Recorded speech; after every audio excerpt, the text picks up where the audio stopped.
देख करके कोच सोचता है कि ये लड़की को अवसर दिया जाए तो ये लड़की आगे बढ़ सकती है, और वो लड़की आगे चल करके भारत को अब झोली में 8 गोल्ड मेडल देती है।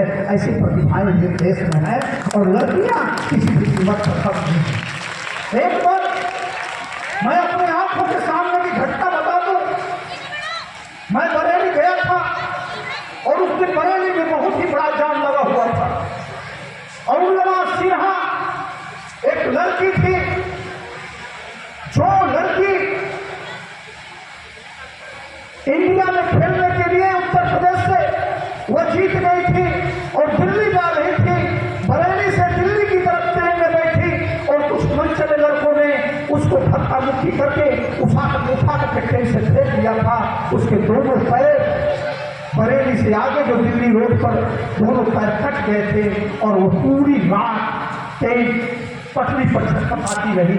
जब सुबह लोग खोज करने के लिए गए और उसको देखा कि एक लड़की खून से लटपट तड़प रही है, उसको हॉस्पिटल लेके जाते हैं, और हॉस्पिटल बरेली हॉस्पिटल के बाद वह एम्स रेफर करता है, और एम्स में जाने के बाद उसकी माँ उसके सामने बैठी है, और जब उसको होश आता है तो कहती है कि क्या माँ मेरे सपने टूट जाएंगे?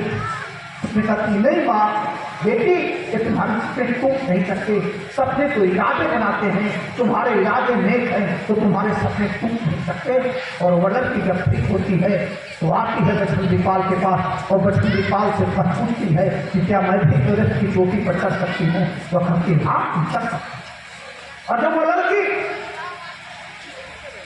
प्रैक्टिस करती है, प्रैक्टिस करने के बाद जब उस चोटी पर चढ़ती है, और उस समय सारे के सारे कोच मना कर दिए कि तुम आगे नहीं जा सकती, तुम्हारा ऑक्सीजन का सिलेंडर खत्म हो गया है, और तमाम पर्वतारोही उसी के सामने ऑक्सीजन के बगैर तड़पते हुए दम तोड़ रहे हैं। वो लड़की कहती है कि फिर अवसर मिलेगा कि नहीं मिलेगा, जीवन में एक बड़ा अवसर मिला है और मैं पीछे नहीं जा सकती, यहाँ से तुम मेरी लाश जाएगी, मैं एवरेस्ट की चोटी पर चढ़ करके दुनिया में नाम रोशन करूंगी। आज वही मेरे पास विकल्प है। एक व्यक्ति रास्ते में तरफ के मर रहा था, उसके पास सिलेंडर था, वो सिलेंडर देती है, और दोनों पैरों से चूंकि नकली पैर थे खूब निकल रहे थे, और इसके बावजूद भी वह हिम्मत नहीं हारती है, और चोटी पर चढ़ करके भारत का झंडा फहराती है। विकलांगता अवसाद विकलांगता अवसाद नहीं है।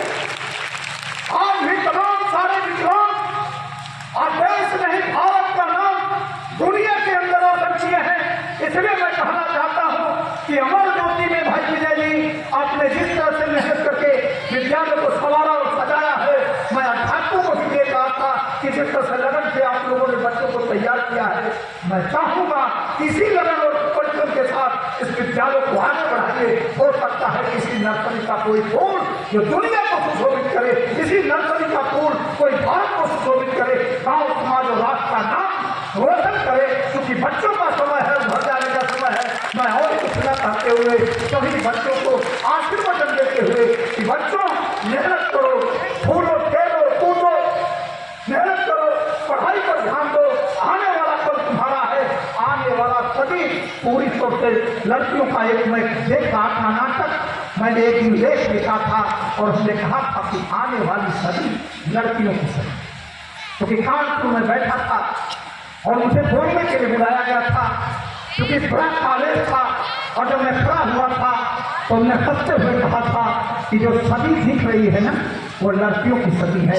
मैं दिल्ली से लेकर के और तमाम शहरों में जाता हूँ, जब देखता हूँ कि लड़कियाँ अपने माँ बाप को अपने पास रख करके उनकी सेवा कर रही हैं, तो लगता है कि लड़कियाँ किसी कीमत पर लड़कों से कम नहीं है। लड़कियाँ अपने माँ बाप की परवरिश कर सकती हैं, वो आत्मनिर्भर बने, तो आत्मनिर्भर बने तो समाज और राष्ट्र को बदल सकती हैं। आने वाले कल में ये लड़कियां आगे बढ़े, परिवार समाज का नाम रोशन करें। इन्हीं चंद बातों के साथ मैं अपनी बात समाप्त करता हूँ। एक बार सभी जितने भी अभिभावक हैं, जितने भी अध्यापक हैं, सरकारी सीताराम जी सहित तमाम सारे साथी हैं, मैं ये कहूँगा कि हम सभी लोग लड़कियों की शिक्षा के प्रति, लड़कों की शिक्षा के प्रति आगे बढ़ें। यह देश बदलेगा, समाज बदलेगा, भारत दुनिया में कदम ताल करेगा, और आने वाली सदी में एक ऐसा अवसर आएगा कि जब भारत 75 गणतंत्र दिवस से आगे बढ़ेगा तो एक अवसर आएगा मुक्त और अनिवार्य शिक्षा का, और जो काम करने वाले लोग हैं उनको पूरा वेतन मिलेगा। यह भारत सरकार को किसी न किसी कीमत पर करना ही पड़ेगा। आओ हम सब मिलकर के संकल्प लें कि शिक्षा की ज्योति को और तेज करेंगे और डॉक्टर भीमराव अम्बेडकर के परिवर्तन के सपने को आगे बढ़ाएंगे। इन्हीं चंद बातों के साथ जय हिंद, जय भारत।